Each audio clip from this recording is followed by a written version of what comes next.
Shalom. Hari ini luar biasa, Tuhan mempercayakan saya untuk menyampaikan satu bagian firman Tuhan. Temanya itu tentang keluarga. Tapi hari ini yang hadir bersama dengan saya di ibadah pagi adalah kaum pemuda. Hanya Tuhan yang bisa menjelaskan nanti ya. Jadi Bapak Ibu, nggak bisa Bapak Ibu ya jadinya ya. Jadi saudara-saudara yang dikasih oleh Tuhan, kalau kita ya apalagi kaum muda ya, kaum muda sekarang itu nggak asing lah dengan yang namanya medsos. Ya apapun lah bentuknya itu, mau Facebook, mau IG, mau apalagi namanya yang lain, saya nggak main di situ soalnya. Nah, di medsos ini, dewasa ini segala bentuk kehidupan orang itu terbuka. Kita akan kayak dipertontonkan ya. Kayak dipertontonkan nih misalnya keluarga-keluarga lagi healing gitu ya, ke puncak lah, atau ke luar negeri lah, atau ke Bromo lah, atau kemana. Pasti di foto itu atau video itu kita akan melihat kayaknya harmonis gitu ya. Keluarga yang harmonis, happy, bahagia, pokoknya yang kita lihat seperti itulah. Lagi makan-makan bersama dengan keluarga gitu ya. Itu seperti menggambarkan keharmonisan dalam sebuah keluarga. Tapi di media sosial juga begitu terbuka juga untuk kita bisa menyaksikan kehidupan orang lain. Ya mungkin dia gagal ya kan, atau mungkin kecelakaan, atau mungkin nggak lulus kuliah pun sekarang sah-sah aja diketahui oleh umum. Betul ya, itu media sosial. Nah saudara-saudara yang dikasih oleh Tuhan, kalau kita berbicara tentang berkat atas keluarga, kita harus hati-hati melihat kalau kita melihat tampilan-tampilan seperti itu, lalu kita kalau melihat orang lagi berbahagia bersama dengan keluarganya, lalu tampilan di medsos itu ya pokoknya ketawa sana sini gitu ya, itu kita menganggap luar biasa ya, keluarga itu diberkati oleh Tuhan. Jadi ada satu orang tua murid, kadang-kadang kan di status WA itu kelihatan ya jalan-jalan kemana. Saya bingung, saya pernah bilang sama Pak Farel, aku bingung deh lihat orang ini, kayaknya duitnya nggak berseri. Maksudnya bisa ke sini, bisa ke sana, sebentar udah di Batu, sebentar udah di Surabaya, sebentar bawa semua keluarganya. Jadi saya pikir kayak duitnya nggak berseri, sementara saya mau ke satu tempat aja bersama dengan ketiga anak saya aja mikir ya, hitungan matematis kita sebagai ibu kan mikir ya, belum ini gitu kan. Jadi ya itu real gitu, itu satu kenyataan. Tapi ini bisa ke sana ke sini. Jadi saya menganggap, aduh luar biasa nih berkat Tuhan yang diterima oleh keluarga ini. Tapi kalau kita melihat orang yang mengalami kedupaan, kecelakaan, atau mungkin kegagalan, kadang-kadang langsung kita juga bisa menyimpulkan, wah kayaknya berkat itu masih jauh ya gitu. Nah kita harus hati-hati nih untuk bisa memberikan pengertian berkat itu apa gitu ya, supaya kita tidak salah mengerti. Jadi berkat itu tidak hanya kalau kita sehat. Berkat itu tidak hanya kalau kita punya pekerjaan yang tetap. Berkat itu tidak hanya berupa materi. Berkat itu bukan juga ketika kita bisa menikmati semua yang indah, semua yang mewah di dunia ini. Lalu pertanyaannya adalah, ketika Ayub, orang yang percaya, orang yang saleh, orang yang dikasihi dan mencintai Tuhan itu, lalu iblis diizinkan untuk mengambil semua hartanya, mengambil semua keluarganya, mengambil seluruh ternak dan kambing dombanya, mengambil seluruh anak-anaknya. Lalu dia juga mengalami sakit. Apakah kita juga bisa berkesimpulan bahwa Ayub adalah orang yang tidak diberkati oleh Tuhan? Coba. Apakah kita berani menyimpulkan Ayub yang kehilangan segala-galanya itu adalah orang yang tidak diberkati oleh Tuhan? Padahal dia mengasihi Tuhan. Padahal dia adalah orang yang beriman. Padahal dia adalah orang yang bersyukur kepada Tuhan. Dalam keadaan sulit itu pun kita tidak pernah melihat Ayub mungkir untuk percaya kepada Tuhan. Bahkan di Ayub 42 ayat 2 dikatakan apa? Aku tahu engkau sanggup melakukan segala sesuatu dan tidak ada rencanamu yang gagal. Dalam seluruh masa-masa sulit itu dia mampu mengungkapkan itu. Nah, jadi saudara-saudara yang dikasih oleh Tuhan, berkat atas keluarga, saya mau mengajak kita melihat di sini bahwa pengertian berkat itu harus kita artikan secara luas, bukan hanya secara jasmani, rohani. Tetapi dalam hal ini kita harus hati-hati untuk bisa mengartikan berkat itu secara luas, yakni yang pertama adalah berkat adalah kekuatan yang Tuhan berikan bagi kita saat kita mengalami kesulitan. Saat kita mampu bertahan, saat Ayub mampu bertahan di tengah-tengah seluruh pergumulan hidupnya, itu adalah berkat Tuhan. Apapun pergumulan saudara saat ini, kalau saudara belum melihat bahwa ada berkat Tuhan yang hadir dalam kehidupan saudara, dalam pergumulan saudara, ingatlah sebetulnya berkat itu sudah hadir buat saudara saat saudara mampu bertahan dengan seluruh pergumulan. Entah itu pekerjaan, entahlah itu masalah teman hidup, entahlah itu juga masalah-masalah dalam keluarga besar. Ketika kita mampu bertahan saja, kita harus juga mampu melihat bahwa berkat Tuhan itu sudah hadir bagi saudara dan saya. Ya, ini yang kadang-kadang mana sih berkat Tuhan gitu. Padahal berkat itu sudah kita terima saat kita mampu bertahan itu loh. Kita sudah menerima berkat itu sendiri. Cuman kita terlalu fokus dengan besarnya masalah, besarnya pergumulan, sehingga kita tidak merasakan kehadiran berkat yang Tuhan berikan dalam kehidupan kita. Ya, ada kalanya lebih besar masalahnya daripada kita melihat berkat itu yang cukup besar, memampukan kita berdiri tegak di tengah semua masalah pergumulan dalam iman kita kepada Tuhan. Dalam masa muda saudara-saudara, saya yakinlah banyak hal yang bisa membuat saudara-saudara meninggalkan kesetiaan dan iman kepada Tuhan. Kalau saudara-saudara mampu bertahan sampai sekarang dalam iman percaya dan melihat pengharapan di dalam Tuhan, itu sudah berkat Tuhan yang luar biasa. Dunia sudah semakin jahat ya. Ada lagunya kan itu ya. Dunia itu sudah semakin jahat. Tanda-tanda akhir zaman juga sudah mulai bermunculan di mana-mana. Dalam masa muda kita mampu bertahan di tengah-tengah semua pergumulan. Seperti Ayub, dia tetap memandang baik apapun yang Tuhan kerjakan dalam kehidupan. Jadi kalau dalam keluarga, bukan ayah atau ibu atau anak, bukan siapa yang berperan lebih penting mendatangkan berkat. Tetapi bagaimana kita sebagai suatu anggota keluarga, kita bersinergi antara orang tua dan anak. Berkat itu bisa hadir ketika kita itu bersehati, berseru, sehati, sepikir untuk menyerukan seluruh pergumulan itu di hadapan Tuhan. Baru kita bisa merasakan berkat itu tercurah dalam kehidupan keluarga kita. Bukan karena saya anak ya peran saya sekian persen, bapak ibu saya sekian persen, bukan.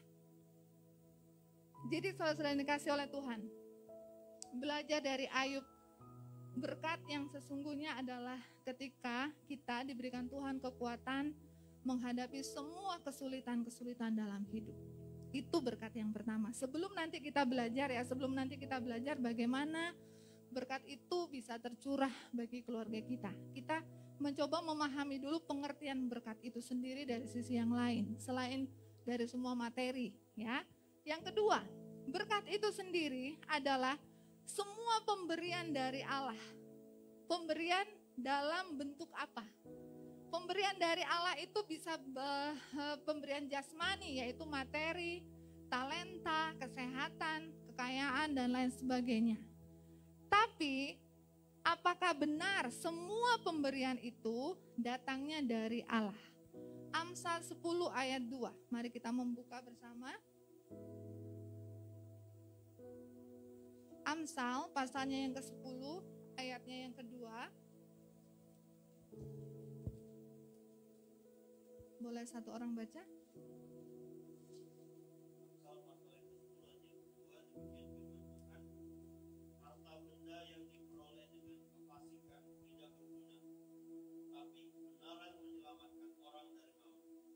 Amin. Jadi, mari kita memandang berkat. Kita itu menerima berkat sebagai anugerah dari Tuhan, sebagai pemberian dari Tuhan, kalau itu memang datangnya daripada Tuhan. Ya, kalau memang itu datangnya daripada Tuhan.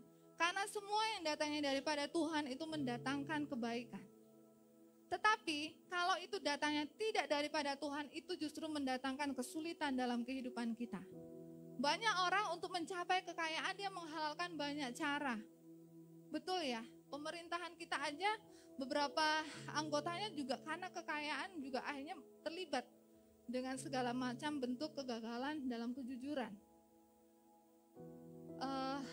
Dalam tanggung jawab saya di sekolah, selain sebagai pengajar, ada satu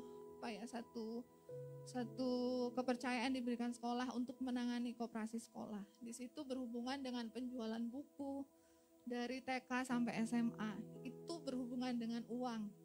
Lalu tentang penjualan seragam, itu juga dari TK sampai SMA yang harus saya dan teman-teman yang harus kami kerjakan. Itu berhubungan dengan nominal yang cukup tinggi. Dengan gaji kami sebagai guru, banyak hal yang bisa membuat kami jatuh dalam hal kejujuran. Tapi itu bukan datang daripada Tuhan. Pernah nggak merasa waktu kita mendapatkan uang dari ketidakjujuran, uang itu seperti air gitu loh, ngalir, nggak berguna untuk apa-apa, habis gitu aja.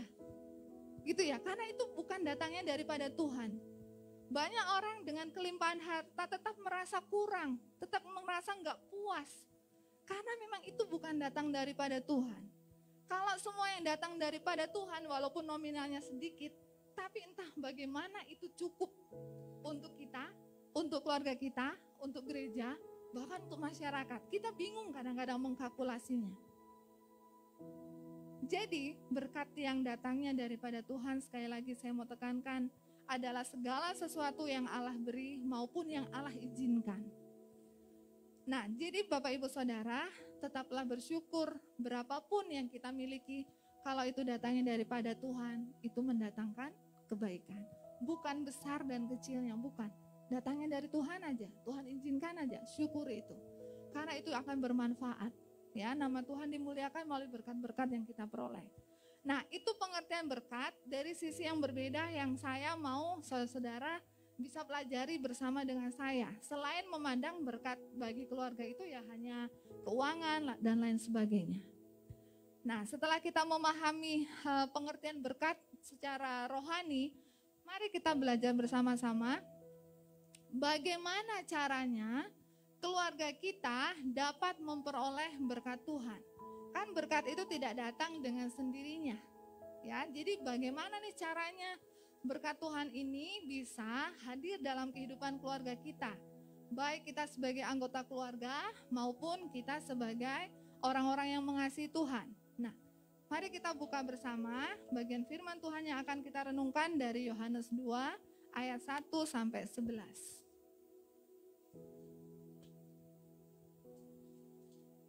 Yohanes 2 ayatnya yang pertama sampai dengan 11 tentang perkawinan di Kana.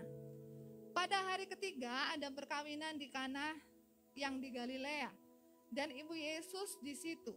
Yesus dan murid-muridnya diundang juga ke perkawinan itu. Ketika mereka kekurangan anggur, ibu Yesus berkata kepadanya, mereka kehabisan anggur. Kata Yesus kepadanya, mau apakah engkau daripadaku ibu, saatku belum tiba.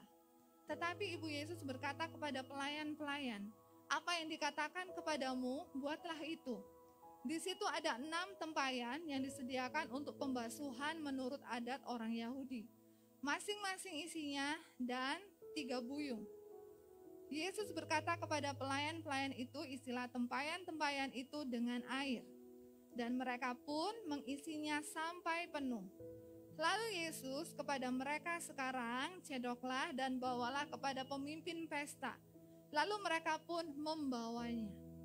Setelah pemimpin pesta itu mengecap air yang telah menjadi anggur itu, dan ia tidak tahu dari mana datangnya, tetapi pelayan-pelayan yang mencedok air itu mengetahuinya. Ia memanggil mempelai laki-laki dan berkata kepadanya, setiap orang menghidangkan anggur yang baik dulu, dan sesudah orang puas minum, barulah yang kurang baik. Tetapi engkau menyimpan anggur yang baik sampai sekarang.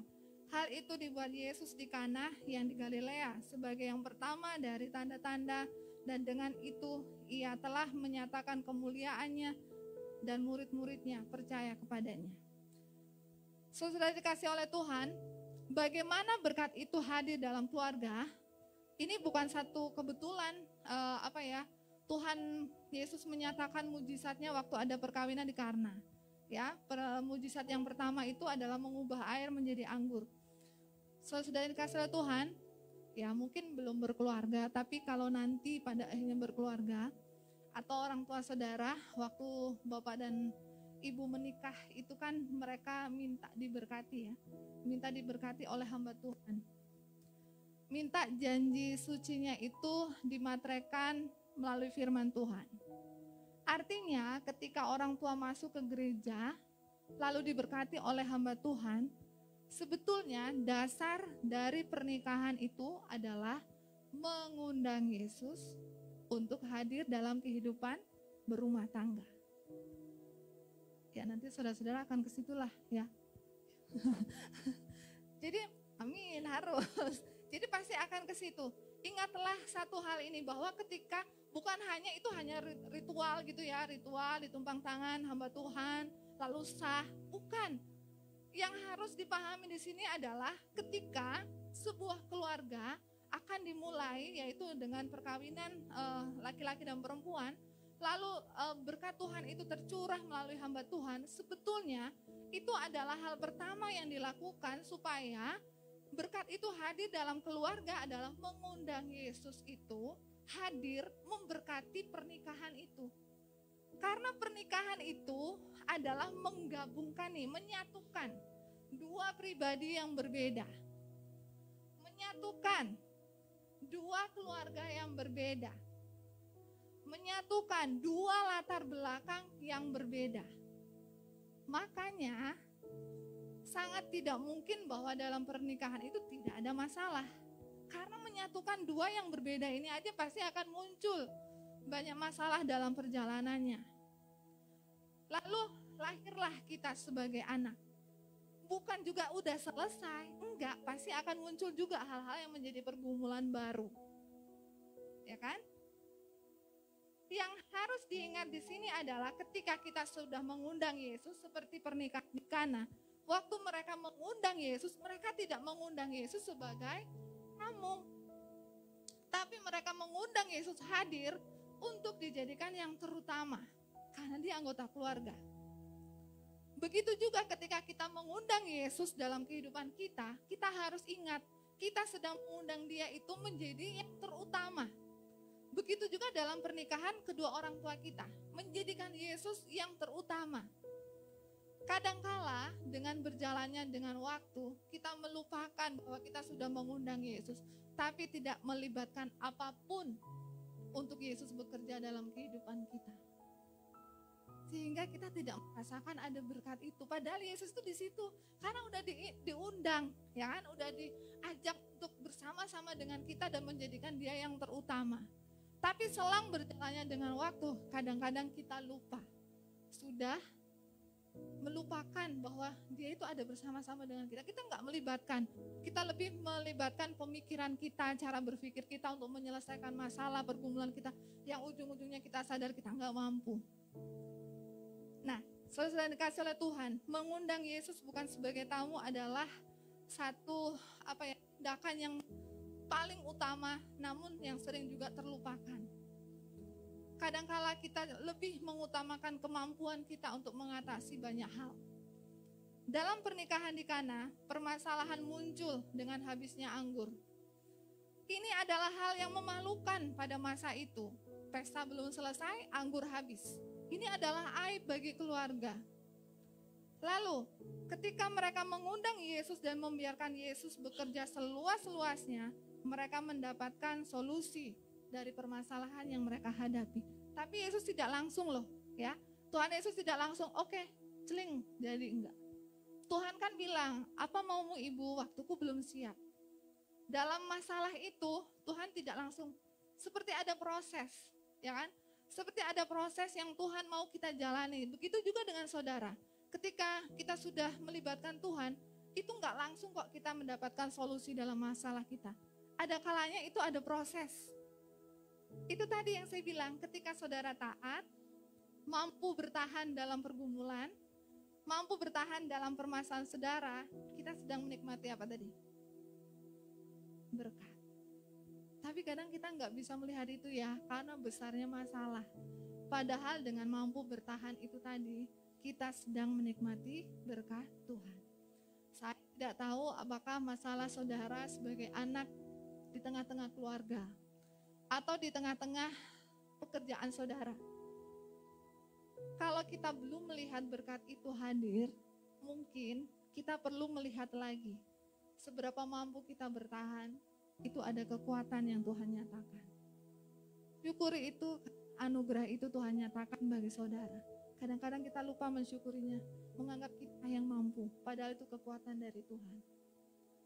Nah, itu yang pertama. Jadi yang perlu kita lakukan sebagai orang percaya ketika kita mengundang Yesus hadir dalam kehidupan kita, biarkan dia seluas-luasnya bekerja dalam kehidupan saudara. Mampukan saudara untuk melihat anugerah itu sudah menjadi bagian dalam kehidupan saudara, dan syukurilah itu. Yang kedua, berkat itu bisa dirasakan oleh atau bisa tercurah dalam kehidupan keluarga kalau kita berseru dan percaya kepada Yesus. Ayatnya yang ke-5 sampai dengan ayatnya yang ke-7. Tetapi Ibu Yesus berkata kepadanya, kepada pelayan-pelayan, apa yang dikatakan kepadamu, buatlah itu. Dan di situ ada 6 tempayan yang disediakan untuk pembasuhan menurut adat orang Yahudi. Masing-masing isinya 2-3 buyung. Jadi yang kedua, bagaimana berkat itu tercurah dalam kehidupan keluarga, yaitu ketika kita berseru dan percaya kepada Yesus. Seperti Ibu Yesus, dia datang kepada anaknya, lalu dia mengutarakan masalahnya, dia berseru tentang pergumulan yang terjadi di Kana. Lalu waktu Yesus mengatakan ya belum waktunya, tapi Ibu Yesus tidak berhenti. Dia katakan lagi kepada pelayan-pelayan, pokoknya apapun yang dia bilang, kamu lakukan. Karena ibunya yakin nih, bahwa di dalam Yesus itu ada jalan keluar. Dia tidak mencari yang lain, cari utang kek, lari-lari ke sana beli, enggak. Cari pinjaman, enggak. Ibu Yesus beriman nih, pokoknya apapun yang dibilang oleh dia, lakukan.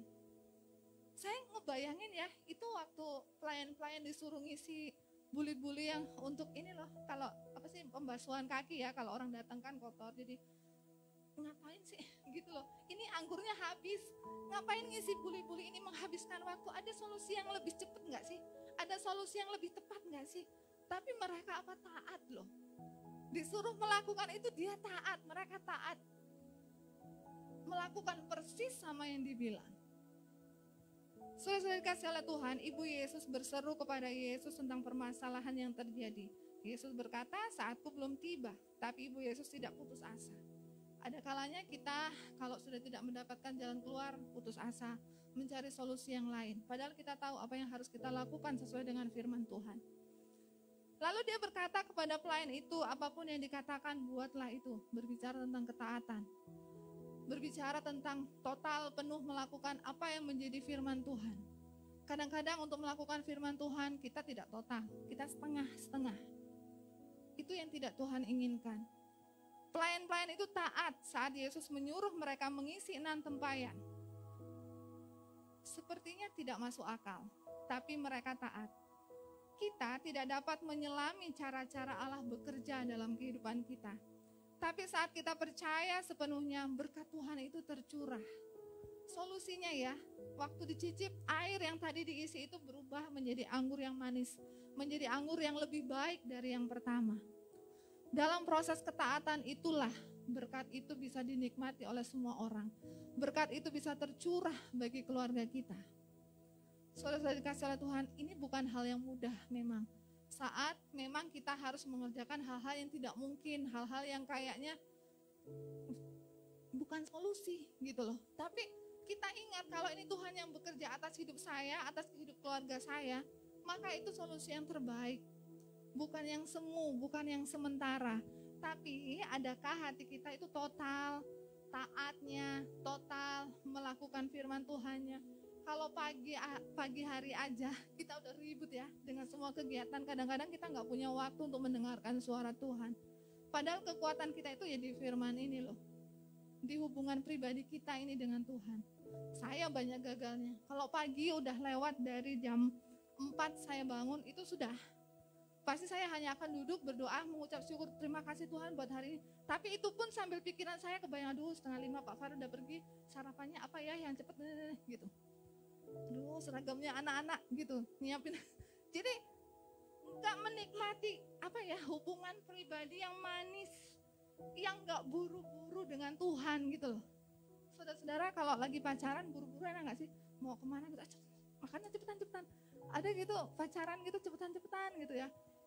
Dia dandan aja kita tungguin gitu ya. Padahal kalau mama kita di rumah ya, mama mau ke gereja sama kita, cepetan mak gitu ya. Tapi kalau cewek kita ya mau dia masih dandan, nyatok lama pun sabar gitu ya. Ini hubungan yang bagaimana sih gitu ya. Jadi kadang-kadang saudara dibutuhkan hati yang sabar untuk bisa menikmati proses dari Tuhan. Kita harus memiliki hubungan yang manis dengan Tuhan. Pagi hari itu sentralnya kita untuk bisa berkomunikasi dengan Tuhan secara pribadi, secara intim dengan Tuhan. Kita nggak tahu loh yang terjadi sepanjang hari ini. Jangankan sepanjang hari 1 jam ke depan pun kita nggak tahu apa yang terjadi. Tapi kalau kita sudah punya hubungan yang baik, yang manis dengan Tuhan, apapun yang kita hadapi di depan kita tahu berkat itu sudah tercurah dalam kehidupan kita. Tidak akan menemukan kegagalan, tidak akan dipermalukan, karena kita hidup bersama-sama dengan Tuhan. Jadi saudara-saudara yang dikasih oleh Tuhan, firman Tuhan ini cukup memberkati saya dalam kehidupan kita, baik secara pribadi, baik secara berkeluarga, baik kami selaku orang tua dalam mendidik anak. Banyak hal ditegur. Karena kadangkala kita tidak melihat berkat itu tercurah, padahal kita sudah mengundang Yesus, tapi tidak melibatkan dia seluas-luasnya bekerja dalam kehidupan kita. Atau mungkin dalam kehidupan kita bersama di gereja ini. Mungkin kita juga belum melihat satu anugerah yang cukup luar biasa, spektakuler bekerja bagi gereja kita.